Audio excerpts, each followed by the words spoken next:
পশ্চিমবঙ্গ রাজ্য জমিয়তে উলেমার তত্ত্বাবধানে বাঁকড়া জমিয়ত ভবনে জেইএম এর ট্রেনিং ক্যাম্প অনুষ্ঠিত হলো।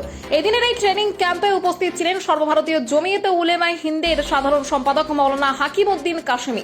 সভা পরিচালনা করেন পশ্চিমবঙ্গ রাজ্য জমিয়তে উলেমার সভাপতি মাওলানা সিদ্দিকুল্লাহ চৌধুরী। প্রশিক্ষক হিসেবে উপস্থিত ছিলেন মুফতি সাদুদ্দিন ও মাওলানা মোহাম্মদ কাশেম। এদিন প্রত্যেক জেলা থেকে জেলা জমিয়তের সভাপতি, সম্পাদক এবং আইটি সেলের সদস্যরা উপস্থিত ছিলেন। সভায় আইনি বিষয় সহ বিভিন্ন বিষয়ে সকলকে সচেতন করা হয়। মাওলানা হাকিমউদ্দিন কাশেমি জমিয়তের দায়িত্বশীলরা কিভাবে কাজ করবেন সেই গাইডলাইন তুলে ধরেন। এছাড়াও এদিন দমদম এয়ারপোর্ট মসজিদ সংক্রান্ত বিষয়েও আলোচনা করা হয়।